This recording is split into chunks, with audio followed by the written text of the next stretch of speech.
Você posta suas fotos sem filtro? A gente ajusta a luz, melhora as cores, esconde imperfeições. Mas o problema é, isso não ficou só nas redes sociais. Muita gente criou um Deus com filtro. Um Deus só de amor, mas sem justiça. Um Deus poderoso, mas sem santidade. Um Deus que nunca confronta. Mas Deus não precisa de filtro. Em abril, nós vamos viver uma série especial. Deus sem filtro, o Deus real em um mundo editado.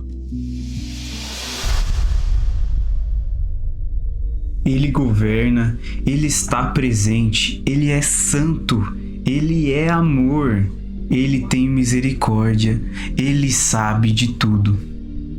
Chegou a hora de conhecer Deus como Ele realmente é.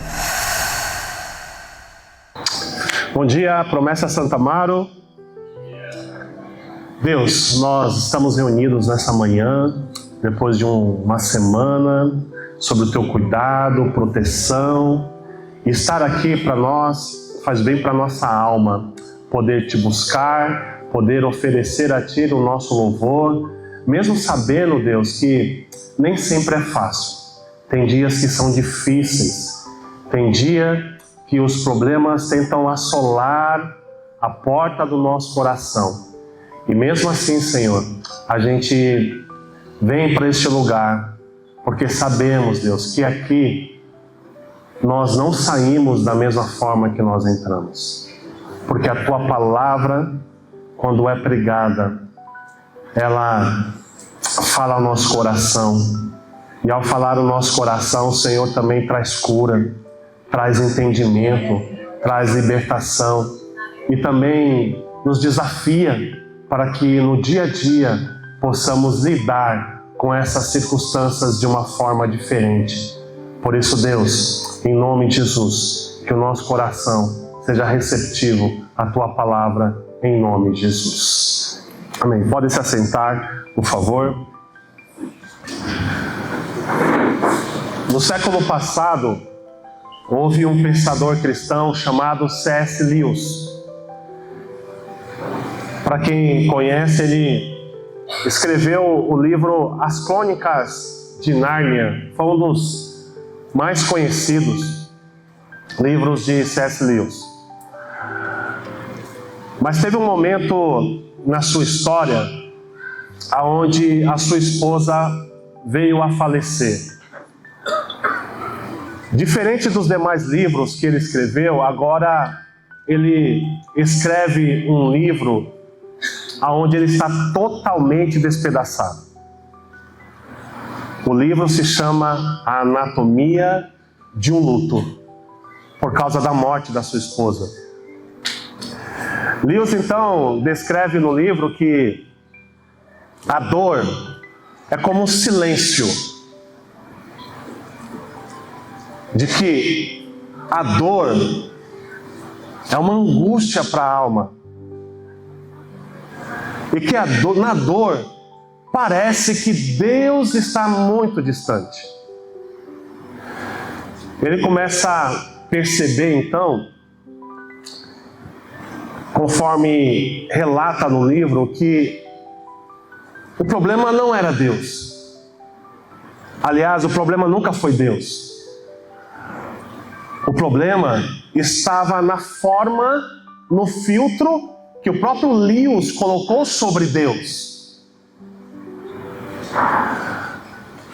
Porque a dor, ela machuca. Mas a dor também ela revela os filtros que nós colocamos sobre Deus. Porque é muito fácil para nós dizer que Deus é amor quando tudo vai bem. Mas é uma outra coisa dizer que Deus é amor quando tudo vai mal.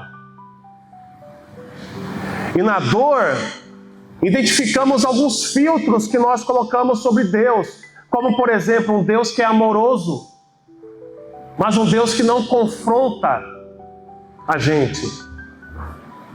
Criamos um filtro de um Deus que tem todas as explicações das nossas perguntas que nós fazemos para Ele. Mas existe um livro que diz assim: Deus é amor. E esse livro, que é a Bíblia Sagrada, ela apresenta Deus sem filtro. Um Deus como verdadeiramente Ele é. Não de acordo com as nossas convicções, não de acordo com as nossas perspectivas e circunstâncias, mas de acordo com aquilo que a sua própria palavra é. É importante dizer para vocês que Deus é amor, mas o amor de Deus está harmonizado com outro atributo dele, que é a sua santidade, que é a sua justiça. Então, olhemos para o amor de Deus e dizer que Deus é amor, mas Ele não se desvincula dos demais atributos que Ele possui. Eu gostaria de trazer para vocês e olhar o tema dessa reflexão hoje nessa seguinte ótica: que o fato de Deus ser amor não significa que Ele ignora as nossas falhas.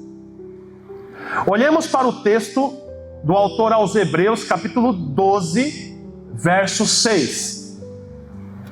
O texto diz assim, ó: porque o Senhor corrige a quem ama e açoita todo filho a quem recebe. Olhando nesse primeiro momento, um texto muito forte e que parece desconfortável. Vou repeti-lo. Porque o Senhor corrige a quem ama e açoita todo filho a quem recebe. Aqui, o ponto essencial nesse texto aqui é entender que o autor aos Hebreus está usando uma linguagem pedagógica. Ele está querendo ensinar, e não abusiva, não de um pai abusivo, mas usa uma linguagem pedagógica que ensina. Por isso eu quero analisar duas palavras nesse texto aqui, as que são fortes. Primeiro, a palavra corrigir, que é a ideia de treinar alguém. Aqui é esse sentido, de treinar, de educar, de formar um caráter de alguém. Então, o texto está dizendo aqui que, porque o Senhor, Ele treina, Ele forja o caráter, Ele é pedagógico a quem Ele ama. Esse é o sentido. E a palavra açoite, ela me chama muito a atenção aqui, é que ela traz a ideia de uma intervenção amorosa. É Deus intervindo, trazendo uma correção firme, mas de forma amorosa. E como é que Deus, então, Ele, como um pai que ama, Ele corrige seus filhos? Deus pode corrigir seus filhos através da sua palavra. Quando você lê a Bíblia, você faz os seus devocionais, e seus devocionais são com base na palavra de Deus, Deus está falando com você através da sua palavra. Quando a Bíblia é explanada, ministrada num culto de celebração, Deus está falando através da pregação da sua palavra. Agora, Deus usa também para nos treinar, para nos preparar, para nos moldar as circunstâncias. Ou seja, Deus permite muitas vezes que o sofrimento seja uma forma dele nos açoitar. Entendam? Deus pode permitir que as circunstâncias da vida, como por exemplo um desemprego, como o luto, como qualquer outro problema na vida, pode estar sendo um movimento de Deus para nos treinar e nos corrigir. Agora, é importante a gente separar algumas coisas aqui, como por exemplo, não devemos interpretar de que todos os sofrimentos é uma forma de Deus nos corrigir. Nós sabemos que passamos por circunstâncias adversas na vida. Mas sim, que Deus, Ele nos corrige, porque Ele é um Pai que ama. O Pai que tem um olhar presente, atento, e quando nos vê errando, Ele não se isola, Ele se aproxima para dar a correção e o ensino para nós. Quando eu afirmo aqui que o fato de Deus ser amor não significa que Ele ignora as nossas falhas, é importante que olhemos para o nosso coração e venhamos aceitar a disciplina de Deus, o ensino de Deus. Nós não devemos rejeitar a correção de Deus para a nossa vida. Como o pai que corrige, o pai que chama atenção. Eu sei que parece difícil ouvir isso. Um tempo que a gente vive hoje, onde muitos cristãos são amassageados o ego, que busca elogios. E parece que é um alimento que não desce direito. Porque nós temos dificuldades de aceitar a correção. Nós temos muitas dificuldades. Mas se você quer receber o amor de Deus na sua plenitude, não rejeite a correção. E quando Deus te corrigir, olhe o cuidado dele. É Deus cuidando de você, para você não errar novamente, para você não cair novamente. Não resista quando Deus te corrigir. Não comece com justificativas.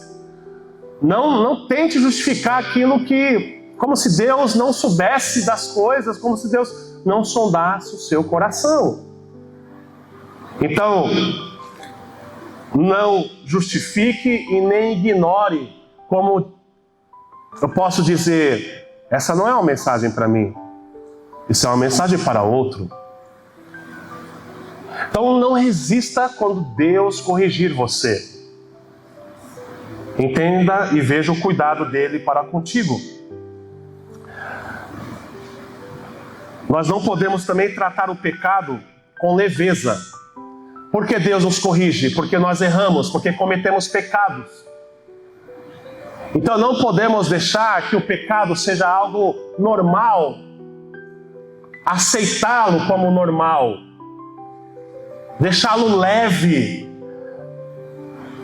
Deus ele não se agrada do pecado, e Ele leva muito a sério aquilo que nos destrói, aquilo que nos afasta dele. Então ninguém aqui é senhor de si. Por mais tempo de vida cristã que você possa ter, por mais tempo de oração que você possa ter, ninguém aqui é perfeito. Todos nós, em algum momento, somos corrigidos por Deus. E é o que Ele está fazendo com a gente hoje. Está nos corrigindo. Porque é um pai que vai em direção ao seu filho para corrigi-lo com amor. E o fato de Deus ser amor significa que Ele não se desvincula da sua santidade. Nós ouvimos na semana passada, no domingo passado, sobre esse atributo da santidade, mas eu gostaria de explorar um pouco aqui hoje, porque ele está muito ligado à questão do seu amor. Um texto muito famoso das Escrituras, que está em Isaías 6,3, diz que Ele é santo, santo, santo. Em nenhum versículo da Bíblia você vê Ele falando: Deus é amor, amor, amor. Mas diz que Ele é santo, que Ele é santo e que Ele é santo. E na cultura hebraica, repetir várias vezes é dar ênfase de uma forma intencional para aquilo que Deus está falando. Então, por que será que Deus está... Esse texto de Isaías diz que Ele é santo, santo, santo. Faz questão de repetir. Quando eu olho para a santidade de Deus, porque a palavra santo é que Ele é separado, que Ele é limpo, que Ele é puro. Ele é assim. É um atributo comunicável. A santidade Ele comunica com a gente. O que significa dizer que Ele é santo, Ele requer também que sejamos santos na nossa maneira de viver, de falar, proceder, negociar. Ele quer que sejamos santos. Agora, quando nós fazemos a harmonia entre santidade e amor, entendemos que o fato de Deus nos amar e Ele ser santo, significa que Ele não nos ama de forma corrupta.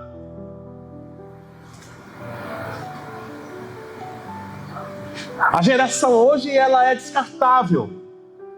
Tem gente que diz que ama, não porque ama, mas porque ela quer algo com aquilo.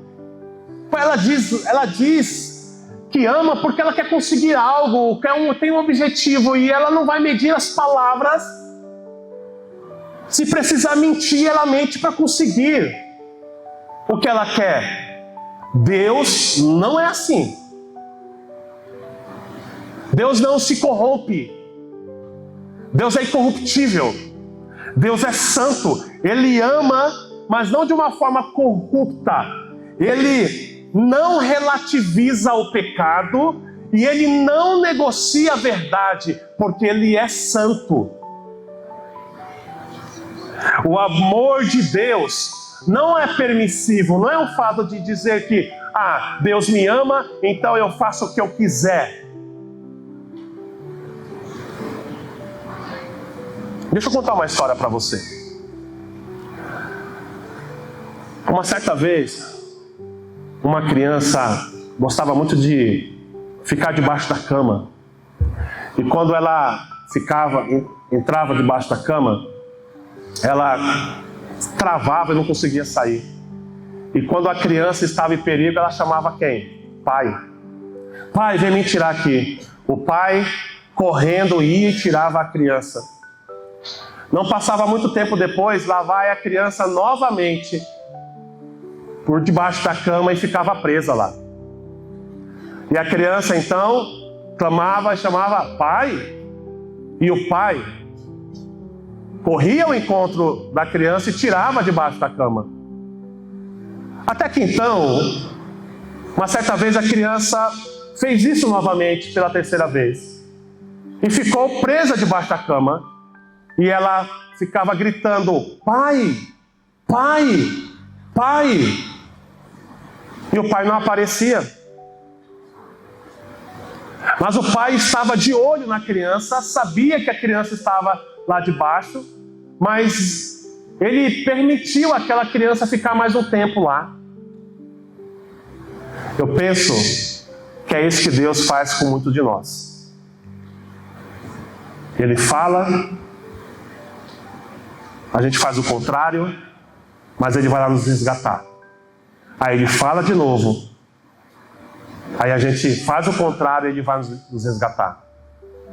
Mas tem hora que Deus vai deixar você lá mais um tempo debaixo da cama, se debatendo, chorando, para aprender a lição. O amor de Deus não é permissivo ao pecado. Entendam isso. Porque a partir do momento que nós entendemos essa verdade, o nosso coração, a nossa vida, ela é guiada por uma compreensão muito clara de que Deus é santo, é amoroso, me ama, mas não ama as minhas atitudes e que eu preciso melhorar. Viver em santidade é responder ao amor de Deus, ou seja, é um atributo que Deus comunica conosco e nós precisamos dar uma resposta a esse amor. Como que eu posso dar uma resposta ao amor de Deus, à santidade de Deus?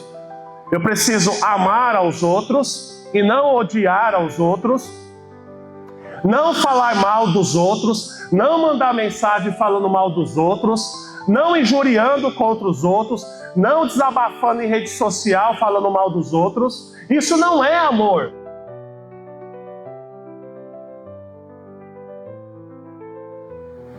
De andar pelos corredores da igreja falando mal dos outros, conversando ao telefone falando mal dos outros, seja da família, seja do trabalho, seja da igreja, seja da onde for, no seu nível onde você se relaciona.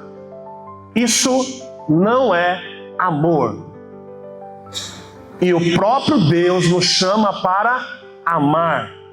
Eu sei que é um desafio para todos nós. Eu sei que é mais fácil criticar. Eu sei que é mais fácil falar mal. Eu sei que é mais fácil não se importar. Mas se nós somos discípulos de Jesus, nós precisamos fazer o que Ele fez por nós. De se doar, de amar, de olhar com amor e pedir a Deus, Deus me ajude a amar o meu próximo. E como Ele é santo, significa dizer que os meus negócios eu não posso fazer de uma forma corrupta. Eu não posso ter um ganho a mais prejudicando o outro.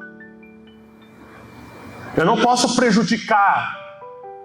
Eu não posso construir a minha vida, a minha história, com base numa areia de corrupção. Por quê? Porque Deus é santo. Eu não posso construir uma família na areia da corrupção, porque Deus é santo. Eu não posso fazer negócios de uma forma corrupta, porque Deus é santo. Então, viver em santidade significa dar uma resposta para Deus desse amor. Então, me esforço todos os dias, por mais difícil que seja, eu me esforço em ser amoroso e não antipático, e não desagradável, e não chato, e não sendo uma pessoa terrível, mas uma pessoa que é amada por Deus e esse amor habita em nós e nós levamos para as outras pessoas. É importante entendermos também que o amor de Deus nos sustenta no meio do sofrimento. O fato de Deus nos amar significa que Ele nos sustenta no meio do sofrimento. E aí eu faço ponte com as palavras de C.S. Lewis, aonde ele se pergunta: se Deus é amor, por que então a dor é tão forte? Por quê? Salmos 34, verso 18. Perto está o Senhor. Perto está o Senhor dos que têm o coração quebrantado e salva os do espírito oprimido. Eu paro aqui porque se você ignorar tudo que foi dito até agora, A questão é que ele não concorda com o pecado, que ele é santo e que ele requer uma postura diferente de nós. Se você não aceita a correção de Deus, seja da forma que Ele der, não tem sentido o que eu vou dizer para você agora. Porque você e eu precisamos ter um coração quebrantado, humilde. Eu vou ler aqui de novo. Perto está o Senhor dos que têm o coração quebrantado e salva os de espírito oprimido.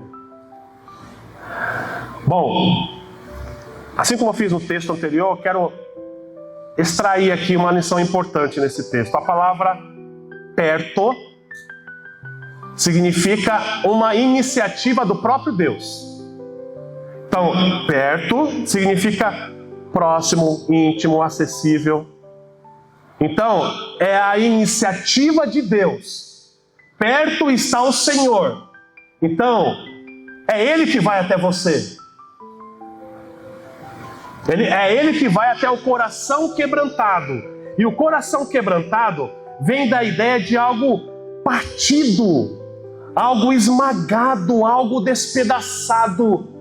Não é assim, gente, que às vezes nós nos sentimos?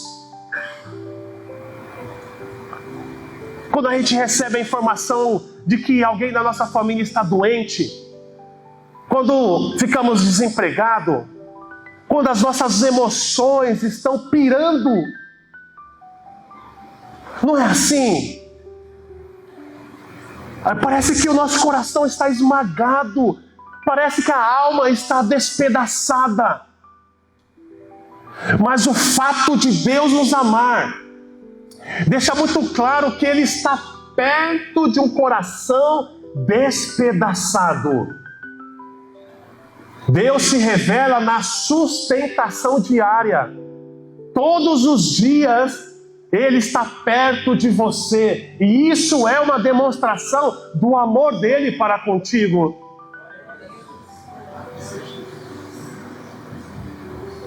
A força que tu pensa que tem não é tua própria força. É a força que vem de Deus que cuida de você.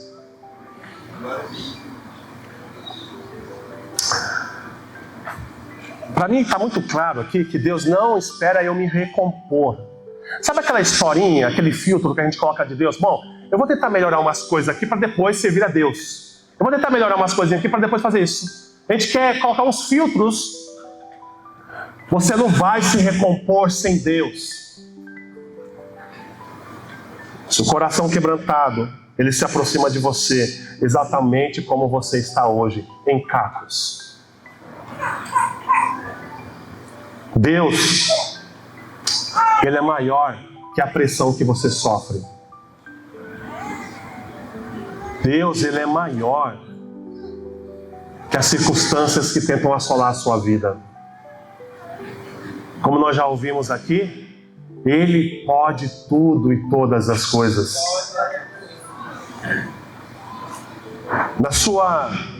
No seu pior dia, na sua pior dor, naquela dor silenciosa, que parece que está todo mundo distante, Deus está lá, porque perto está o Senhor, de um coração quebrantado, de um coração esmagado. Deus está perto de você. Eu quero deixar 3 perguntas para reflexão aqui.